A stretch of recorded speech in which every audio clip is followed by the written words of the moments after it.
অনেকে ইউটিউবে video upload করেন কিন্তু প্লেলিস্ট তৈরি করেন না, ফলে দর্শকরা একসাথে ভিডিও খুঁজে পায় না, যার ফলে ভিডিওর ভিউ সাধারণত কম আসে। আজ দেখাবো কিভাবে 1 মিনিটে প্লেলিস্ট তৈরি করবেন। প্রথমে আপনার ফোনে থাকা ইউটিউব অ্যাপটা ওপেন করবেন।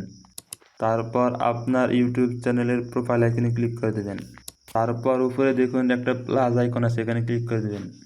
তারপর এখানে দেখুন লেখা আছে টাইটেল, অর্থাৎ আপনার প্লেলিস্ট কী নামে খুলতে চান সেটা এখানে দিয়ে দিবেন। টাইটেল দেওয়ার পর নিচে দেখুন একটা অ্যারো বাটন আছে, এখানে ক্লিক করে দেবেন। তারপর এখানে দেখুন লেখা আছে পাবলিক, এখানে ক্লিক করে দেবেন। এটা আপনি অফ করে দিবেন। তারপর নিচে দেখুন লেখা আছে ক্রিয়েট, এখানে ক্লিক করে দেবেন। দেখুন আমাদের প্লেলিস্টটা কিন্তু তৈরি হয়ে গেছে। এখন এই প্লেলিস্টে ভিডিও অ্যাড করার জন্য উপরে এই আইকনে ক্লিক করে দেবেন। তারপর এখানে দেখুন লেখা আছে ইউর ভিডিও অথবা ভিউ চ্যানেল, যে কোনো একটাই ক্লিক করে দেবেন। তারপর আপনার চ্যানেলে সবগুলো ভিডিও শো করবে। তারপর আপনি যে ভিডিওটা প্লেলিস্টে অ্যাড করতে চান সেটার ডান পাশে 3টা ডট আইকন আছে, এখানে ক্লিক করে দেবেন। তারপর এখানে দেখুন লেখা আছে সেভ টু প্লেলিস্ট, এখানে ক্লিক করে দেবেন। তারপর আমাদের প্লেলিস্টটা কিন্তু শো করতে আছে, এখানে দেখুন লেখা আছে ফটো এডিটর, এটা কিছুক্ষণ আগে যেটা খুললাম। তার ডান দিকে একটা ফাঁকা ঘর আছে, এখানে ক্লিক করে দেবেন।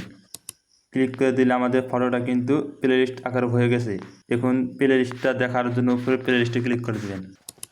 দেখুন আমাদের প্লেলিস্টটা কিন্তু তৈরি হয়ে গেছে, যেটা কিছুক্ষণ আগে অ্যাড করছিলাম ফটো এডিটর নামে। এভাবে আপনি খুব সহজে একটি প্লেলিস্ট তৈরি করতে পারবেন, যার ফলে দর্শকরা আপনার ভিডিও সিরিয়াল বাই সিরিয়াল দেখতে পারবে। আজকের ভিডিওটা পর্যন্ত। যদি ভিডিওটা দেখে আপনার সামান্যটুকু উপকার হয়ে থাকে তাহলে একটি লাইক দিন আর কমেন্টে আপনার মতামত জানিয়ে দিন। আর এরকম ভিডিও পেতে চ্যানেলটি সাবস্ক্রাইব করে থাকুন।